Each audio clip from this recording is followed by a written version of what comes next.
Thanks, Janet. Really lovely to be here. Yeah, I'm 51. I live near Cambridge in the UK.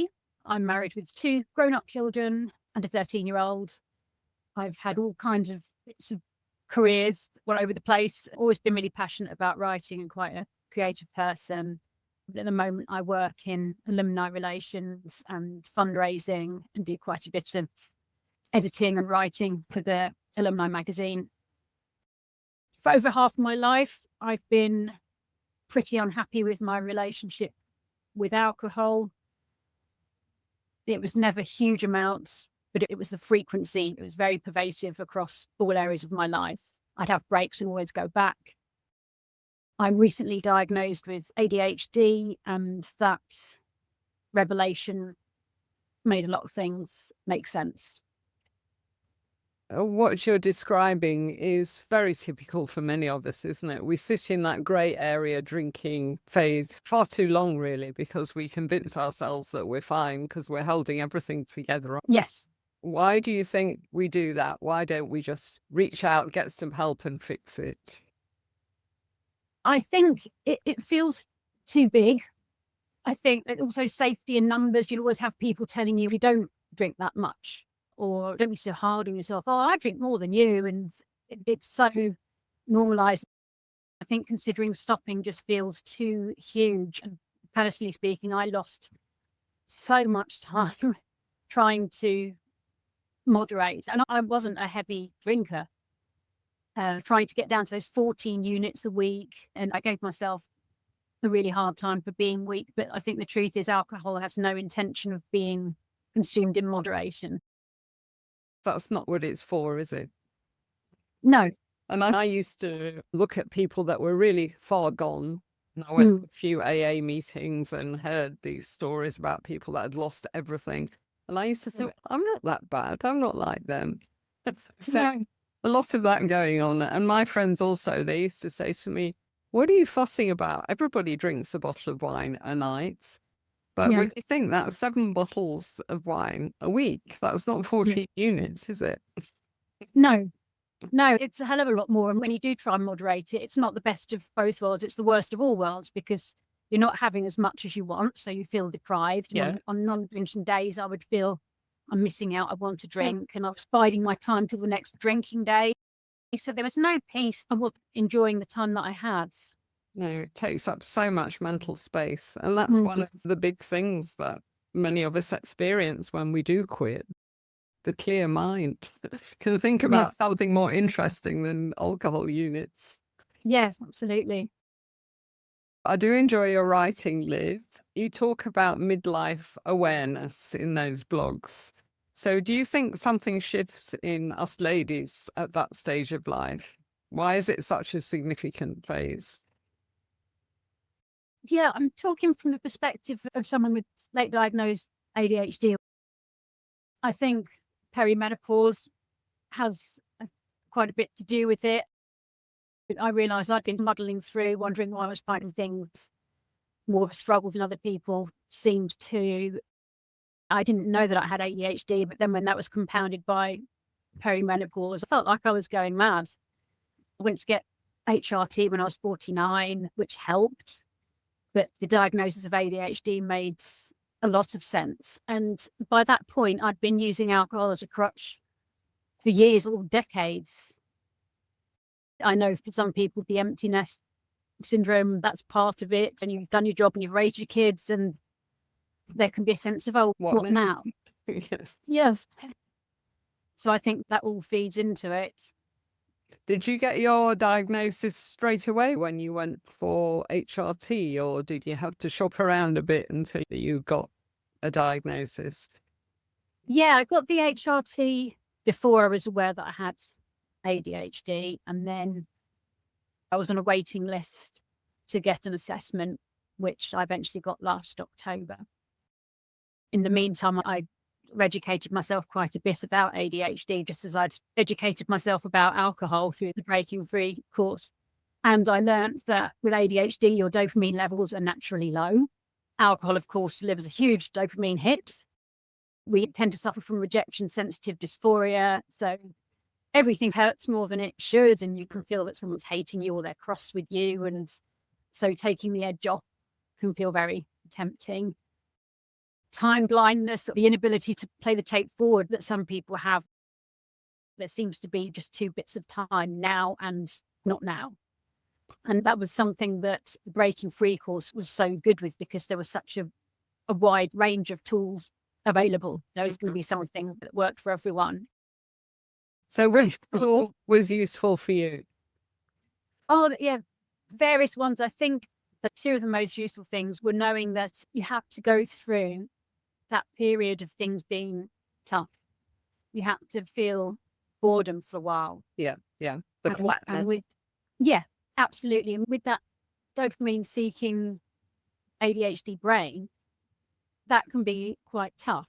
Yeah. But it was really good to have that heads up, and then saying, find a project. Yeah. Find something to sink your energies into. And so I've done that. The course was incredible and I learned so much, but that first time through, I went off piste. And it's because I'd been floating through in this cloud of euphoria. I was like, oh, I've done it. This course is amazing. And it is amazing. And I was totally evangelical and saying to everyone, but I hadn't gone through that flat. I hadn't done the brain work, if you like, the mental work. I'd learned all the stuff, but I hadn't gone through that process. And so this time, that's what I've done. And I've been quieter about it. And I've found projects. I've learned about finance. I've paid off about £7,000 of debt. Wow. I've learned how to save and how to invest. I'm getting help with things I've found a struggle in my life, like getting my house tidy and decluttered. It was very tidy from what I... It's huge. Thank you. Yeah, I've enlisted the help of a wonderful neurodivergent declutterer who's helping me work with the wiring that I have to do something that I've always struggled to do. And just seeing people like the wonderful Lynette. Yeah, we had all of the facts and figures and the information that was very engagingly presented, but then people's lived experience as well. Yeah, And being just in community is everything, isn't it? Yeah, absolutely. And just thinking, I don't know if I can do this, but then seeing people like her and like you out the other side and thinking, them, I believe them. You do have to go through it. Yes. Net always says, get comfortable with being uncomfortable. Did you get the hang of that? Yes, I did, but not the first time, because the first time I was just so elated. Yes, yeah. That's interesting. So when that You were in went, the pink cloud. Oh, absolutely, in the pink cloud, yes. And I went back and I was really cross with myself. And this time, I went through it and I did it properly. I think because I had the understanding now that I've got ADHD and these bits I will struggle with, that helped. That was what I'm describing as my missing 5%. Yeah. And Tribe Sober has been my other 95%. Yeah. And I'm now, 4-month alcohol free. Fantastic. I seem to remember you had your 50th birthday party in the middle of the course. Yes, absolutely. Yes, I did. And it was lovely. I think at that point I was about a month alcohol free, and we had a party in the back garden, and people were saying, oh, you look really serene and happy. And I felt a bit nervous. I made sure that we had happening, so it wasn't just people sitting around getting drunk. We had a lovely friend of mine brought his band and they played, and we did barbecue, and so the focus wasn't on drinking. So that was really lovely. Yeah, and I had my little tiara with the 50 on it. And I remember, yeah. And my best friend, she didn't drink with me either for the party, and that was lovely. Really good support. Yeah, that makes a huge difference, doesn't it? I think. It does, yeah. So talk to me about benefits. Yes, a lot. If you had to sell sobriety to someone, what would you say? Yeah. For me, I think it's freedom. I think first and foremost. Previously, for so many years, alcohol dominated everything. It had to accompany everything. It was very parasitic. It attached itself to everything. And even if it was going to see my daughter in a dance show or my son in a play, I'd be at the bar grabbing a glass of wine beforehand and then another one in the interval. And if You tell yourself, oh, it's lovely, I'm going to go and see friends, we're going to have a night out, we're going to do this, we're going to do that. But all the time I'm thinking, yeah, and at this point we're going to have alcohol. And if I'd been told then we're not having alcohol tonight, that would have ruined the whole occasion.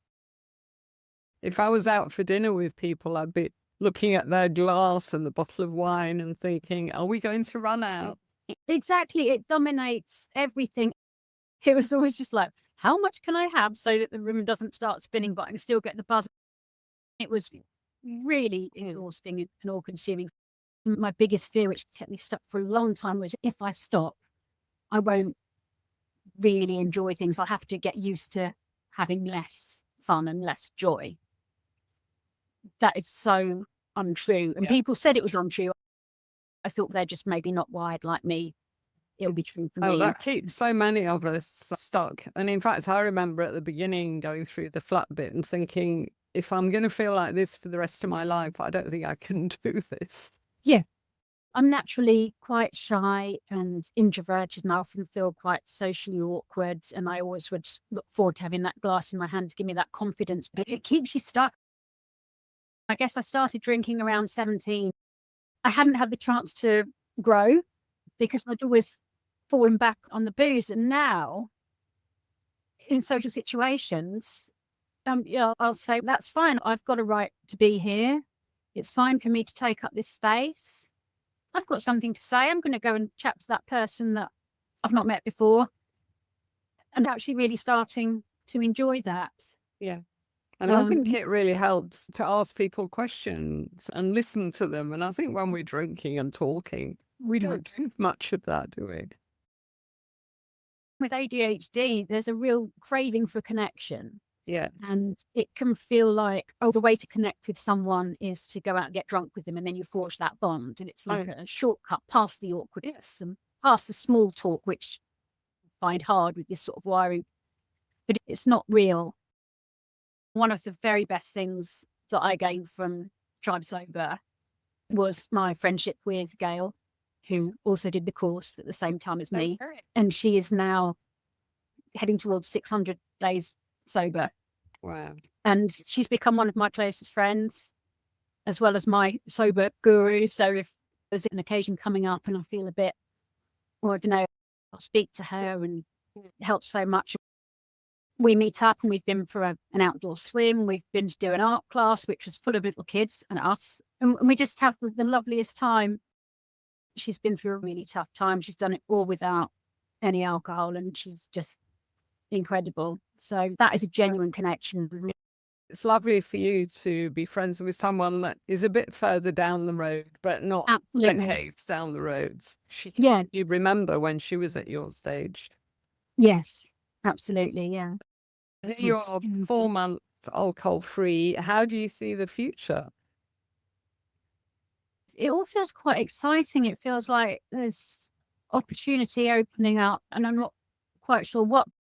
I'm just looking at things quite differently. I feel like I've taken control of certain things.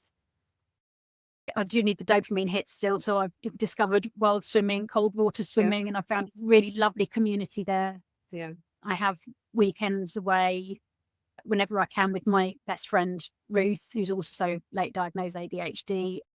And I look forward to these so much, and we go and swim in the sea and do all sorts of crazy things and have such a laugh without a drop of alcohol. It's not on my radar. It's not on her radar.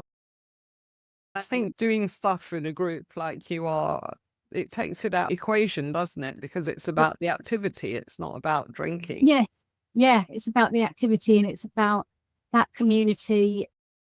So yeah, I started off this year, thought I'll do a month initially, and two really good friends of mine who have always been big drinking buddies, they did it with me, which was wonderful. And then I thought, oh, I'll carry on. And then I thought, I'll do that in 66 days. Yeah. And do it properly this time. And then I got to that point and I just wanted to continue. So I thought 100 days. And then I got in contact with you, and you said, would I like to come on and chat about my experience? And I thought, how incredible. So I thought, I can't have drink before that. So, absolutely not. So you've got to keep going now. So, do you see the future alcohol free? Is that how you would like it to be? It is how I'd like it to be. I think for the first time, possibly the first time ever, I'm in a space where I genuinely can envisage that, Yes.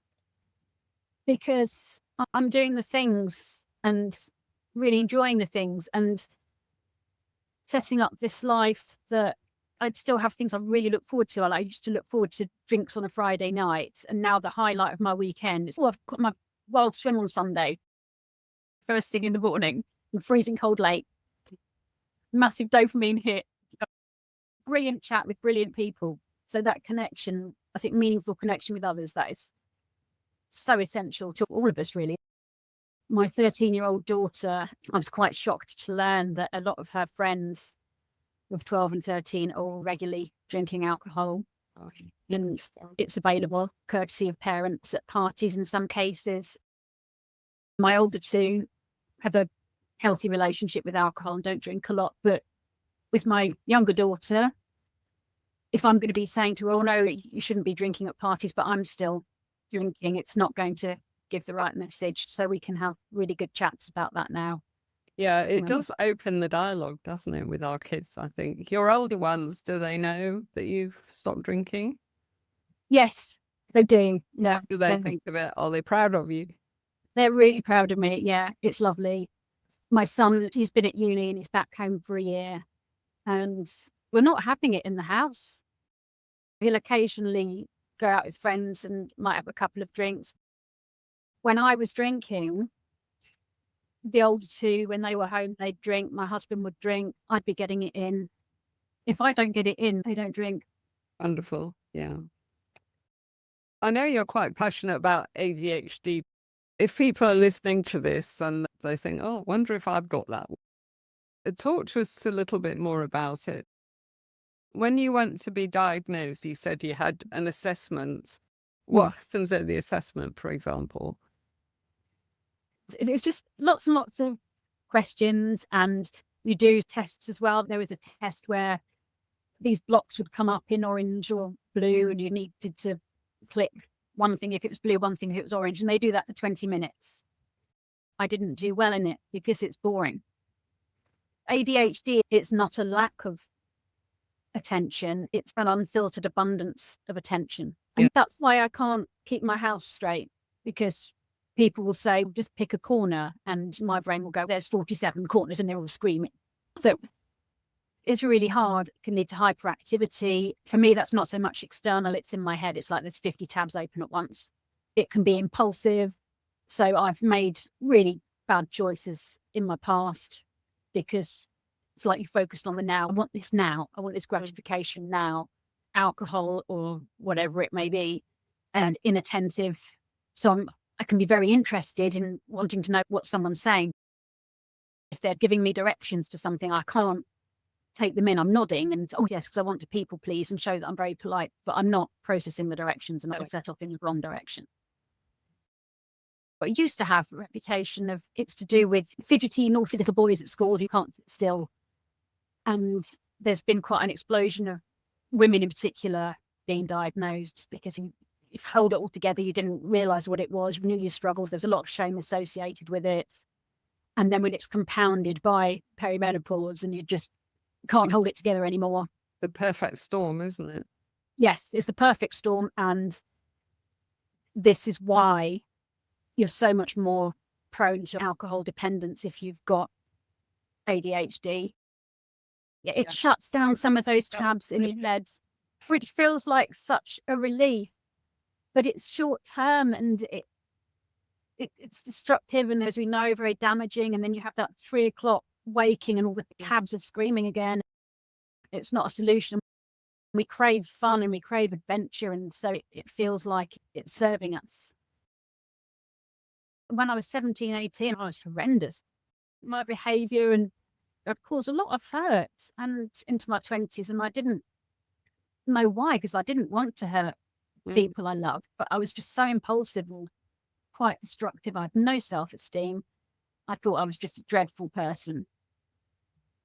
So getting that diagnosis, I went through all the feels really. A bit of rage, despairing almost, and oh gosh, I have potential to do things and I haven't done it because I haven't got stickability. I might have the ability to write, but I don't have grit.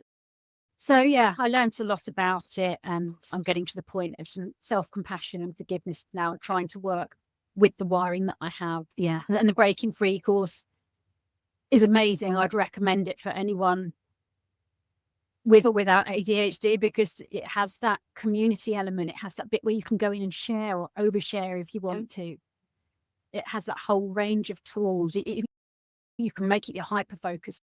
People call that a superpower of ADHD sometimes, the hyper focus. And I made learning the course content, that was my hyper focus. And when you have that knowledge, you can't unlearn it. And even when I dropped off, I heard your voice saying, once you cross that line with your drinking, there's no going back. Yeah, you'll never find peace with drinking again. And your journey's been quite interesting, Liz, because you were in your pink cloud and that was great. But when that went away a bit, you fell off the wagon. But you came back, which is the important thing, to keep trying and keep trying. And it looked like this second time it's really stuck. I love what you said about you can now envisage having an alcohol-free future. Whereas when we start on this journey, people say, I can't imagine not having a drink forever. They might take a little break for a few months, but we get to a stage when we're experiencing more benefits and we think, maybe I can do this. It's not the scary F word anymore. No, I completely agree. The thing that kept me stuck was thinking, I'm never going to have that feeling of real fun, crazy connection, letting my hair down. Maybe we don't have the letting down the hair and the crazy nights anymore, but it's replaced, isn't it, by something calmer, something deeper. And the authenticity of your connections that you describe is so much richer than just getting smashed with a group of drinkers and feeling dreadful the next day. Yeah, it is. It's so much better. And yeah, the authenticity and those belly laughs. If you could see me and Ruth, two late diagnosed ADHD women, trying to fold up a picnic blanket and just trying about 10 times and failing to fold this picnic blanket during one of our weekends away. And we were just absolutely... That because it had to be very precise. There was a bit sticking out, and so we'd start it again and roll it. And we just, come on, we're both educated to degree level, and it's like trying to go through a door together and just getting wedged in it. We're still so connected, more connected than ever. And I remember sitting in a pub with her after we'd been for one of our swims, and we'd just been chatting and being completely open about everything. And I just sat there and realized, there's all this alcohol around us. And I said to her, it couldn't add anything to how I'm feeling now. I think that you're still connected with something from Breaking Free. There's lifelong friendships that we form. It's like a family sometimes. And I told you we went off to Bali. There were 15 of us. It was amazing. Being in a group and being vulnerable and saying alcohol's just making me so unhappy, which is something you don't really say to your drinking buddies or your family that might just so cut down a bit. You have to have a group that understands it, and that's what makes all the difference. Yes, you do. Yeah, I know you said the average is, I think it's 11 years, isn't it, from when you start questioning your drinking to actually doing something about it. And for me, it was 25. I remember making a list when I was 25, 3 kids, reasons not to drink. And the last point on the list was, you'll like yourself more. Wow, that's true, I'm sure. Yeah, good for you. It didn't cross my awareness not to drink at that age, just getting started. So if someone's listening to this and they're worried about their drinking, what would you say to them? Because just taking that first step, it's so hard, isn't it? Especially if you can't imagine your life without alcohol. If you're worried about your drinking, it won't go away. Look at me, 25 years, I couldn't bat it away. It gets worse, yeah. And even if you force yourself to moderate, that doesn't give you peace. You just feel deprived. You're not having as much as you want. But to the late diagnosed ADHD women like me, sort of glorious, big-hearted, oversharing, overcaring party girls, I would just make a promise that genuine connection and the belly laughs and the silliness and the big dopamine hits, that's all still there for you. Yeah. There are other, better, healthier ways of still having that in your life. I would find life quite dull if I didn't still have that connection and that fun and that joy. I think it's very true that sobriety delivers everything that alcohol promised. Yeah. Yeah, and I remember that from the course, and I'm understanding that now. Put alcohol on hold, and then the genuine joy of these things is allowed to re-emerge and blossom. Yeah. And it's wonderful and far more varied.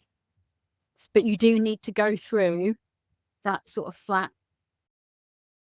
So I know that you love writing, and I think your writing is very good. And I know you touch on alcohol and ADHD quite a lot. Yeah. So how can people follow you and read your pieces? Thank you. I've got a blog. I'm just in the process of rebranding that because I've written about all sorts of stuff. And now I think I've found my niche and I'm focusing in on the ADHD, in particular in relation to alcohol and late diagnosed middle-aged women like myself, because there are a lot of us.